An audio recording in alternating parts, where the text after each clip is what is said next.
మొన్న గురువారం అండి, దీనినే బ్లాక్ థర్స్డే అని చెప్తున్నారు. దీని ఇంపాక్ట్ని చూడడానికి 2 రోజులు పట్టింది. కానీ విచిత్రము, ఒకే ఒక గంటలో 10 లక్షల కోట్లు మీకు మాయమైపోయింది. 10 లక్షల కోట్లు, ఇంకా చెప్పాలంటే 10 ట్రిలియన్ అని అనొచ్చు. అంటే మీకు మన రూపీ 100 అని అనుకుంటే 10 ట్రిలియన్ అమెరికన్ డాలర్స్ ఎలా అవుతుందండి? ఒక గంటలో మాయమైపోవడం అంటే ఏంటి? బంగారం. సో బంగారము ఆల్మోస్ట్ 8% మీకు పడిపోయింది.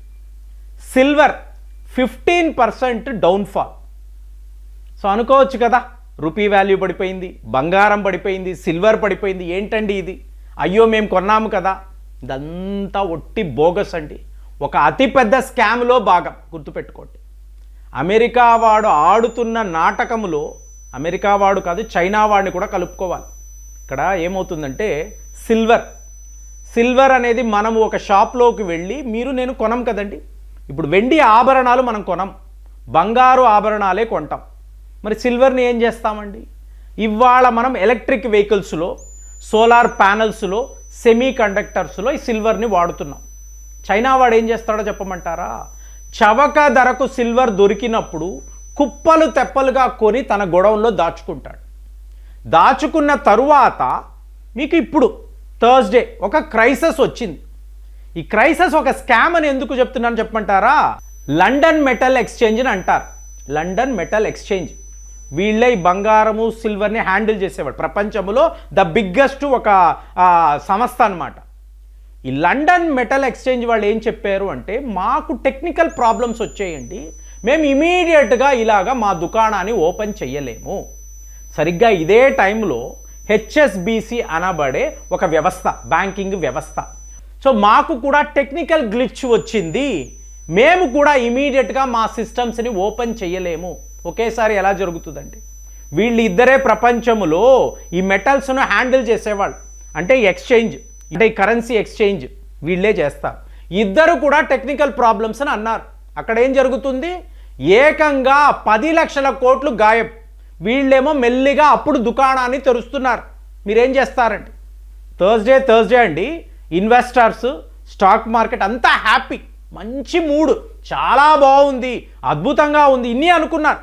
ఎందుకు? భారత్కి యూరోప్ యూనియన్ మధ్య మీకు ఇలాగ ట్రేడ్ ఒప్పందాలు అయిపోయాయి. సో ఇది చాలా గొప్పది. సో ఇదంతా తట్టుకోలేక నేను అప్పుడే అన్నాను, అమెరికా వాడు ఏదో ఒకటి చేస్తాడు, వాడికి ఇలాగ ప్రజలు ఆనందంగా ఉండడం అనేది నచ్చదు. ఇప్పుడు దాంతో ఏం చేశాడు? ఎక్కడో టెక్నికల్ ప్రాబ్లమ్స్ ఉన్నాయి, బంగారం ధరలు పడిపోయాయి, సిల్వర్ ధరలు అయితే ఇంకా కూడా పడిపోయాయి అని చెప్పి దీనికి కారణం అడిగారు అనుకోండి, వాళ్ళ ఫెడరల్ రిజర్వ్ యొక్క చైర్మన్ కొత్తవాడు వచ్చాడు, పేరు కెవిన్ వార్ష్ అని అంటారు. ఈ కెవిన్ వార్ష్ యొక్క ఐడియాలజీ ఏమిటి అంటే, బంగారం దేనికి పనికిరాదు, సిల్వర్ దేనికి పనికిరాదు, బంగారం మీరు ఇంట్లో పెట్టుకుంటారండి, ఎక్కడ వడ్డీ వస్తుంది? అవసరం ఉంటే మీరు అమ్ముకుంటారు, అంతేగాని బంగారం మీద మీకు వడ్డీ రాదు కదా. ఈ ప్రపంచం అంతా ఇంట్రెస్ట్ మీద కదా బతుకుతుంది. సిల్వర్ పెట్టుకొని ఏం చేస్తారండి? దాచుకుంటారా? వేస్ట్ కదా. అదే మీరు అమెరికా యొక్క బాండ్స్ మీద, ట్రెజరీ బాండ్స్ మీద పెట్టారనుకోండి, ప్రతి నెల మేము ఎంత ఇంట్రెస్ట్ ఇస్తాం? మీకు మంచి ఇంట్రెస్ట్ ఇస్తాం కదా. కాబట్టి ఇదే కరెక్ట్ అయిన మెథడ్. ప్రపంచంలో ఉన్న ఎటువంటి ఎకనామికల్ కండిషన్స్ అనేవి కరెక్ట్ కాదు. మా యుఎస్ ట్రెజరీ బాండ్ స్టేబుల్గా ఉంటుంది, మా డాలర్ని ఎవరు నమ్ముకున్నారో వాళ్ళే బతికి బట్ట కడతారు అని నమ్మే వ్యక్తి. కాబట్టి ట్రంప్ పనిగట్టుకొని ఇతన్ని తీసుకొచ్చాడు. సో ఇతను రావడము ఏమైంది? బంగారము సిల్వర్ ధరలు పడిపోయాయి. ఇక్కడ చైనా వాడి గురించి అన్నాను కదా, చైనా వాడు ఎప్పుడైతే సిల్వర్ ధరలు పెరిగాయో పండుగ చేసుకుంటాడు. ఎందుకో పాత సిల్వర్నంతా బయటికి తీస్తాడు, తీసి మీకు ఈవీ అంటాడు, ఎలక్ట్రిక్ వెహికల్స్ అంటాడు, సోలార్ ప్యానల్స్లో వాడతాడు. ప్రొడక్షన్ కాస్ట్ పెరిగిపోతుంది కదా. సో మీకు ప్రోడక్ట్ కాస్ట్ కూడా పెరిగిపోతుంది. అడిగితే సిల్వర్ పెరిగింది కదండి, కాబట్టి ఇవన్నీ కూడా ధరలు ఎక్కువ, మీరు ఇంత పెట్టే కొనాలని ప్రపంచాన్ని నమ్మిస్తాడు. కాబట్టి చైనా వాడికి ఫిజికల్ సిల్వర్ అనేది చాలా ముఖ్యం. వాడు దాన్ని దాచుకుంటాడండి, లిటరల్గా దాచుకుంటాడు. ఇవాళ మనము ఈవీ వెహికల్స్ తయారు చేయడానికి బ్యాటరీల కోసము సిల్వర్ కొంటున్నాం, వాడు అలా కాదు, 10 ఏళ్ల క్రితమే ఈ పనే చేస్తున్నాడు.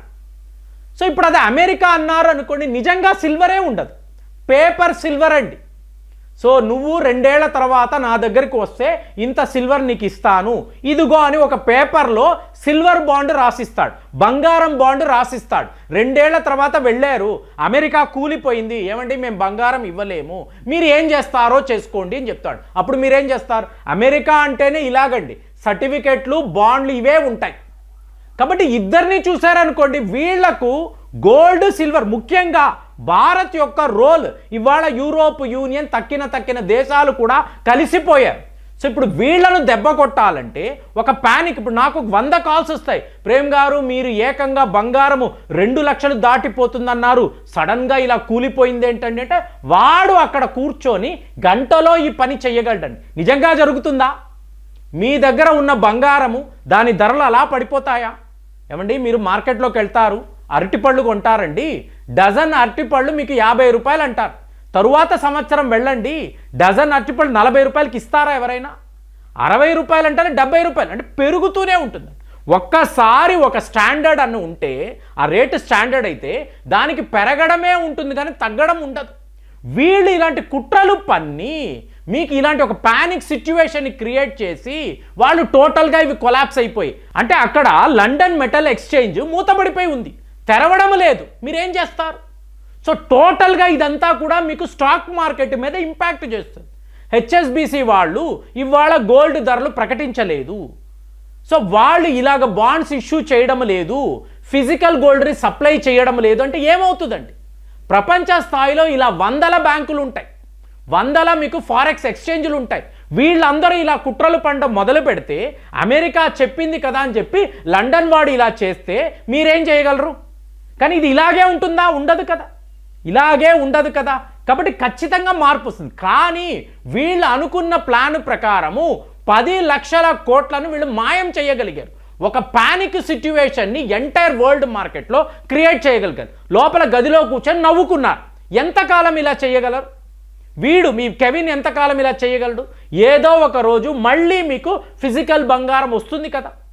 ఇప్పుడు మళ్ళీ ప్రతి ఒక్క దేశం కూడా, ఇప్పుడు మీరు గమనిస్తున్నారో లేదో, డెన్మార్క్ లాంటి దేశం, డెన్మార్క్, స్వీడన్, మాకు అమెరికా యొక్క ట్రెజరీ బాండ్ వద్దు, ముందు మొత్తము కూడా మేము విత్డ్రా చేసుకుంటాం, లిటరల్గా డాలర్ని డంప్ చేస్తామని నిన్నటికి నిన్న అన్నారండి.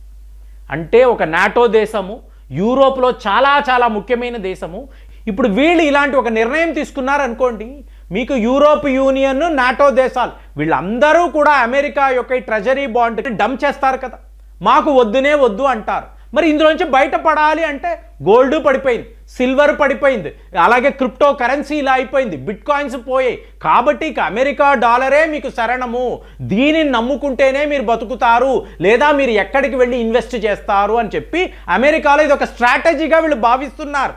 అలా ఏమీ లేదండి, టోటల్ మార్కెట్ మారిపోయింది. ఒరే నువ్వు ఏమైనా అను, ఏమైనా చేసుకో, మాకు మా బంగారాన్ని తిరిగి ఇచ్చే, ఇవ్వడానికి అక్కడ లేదండి.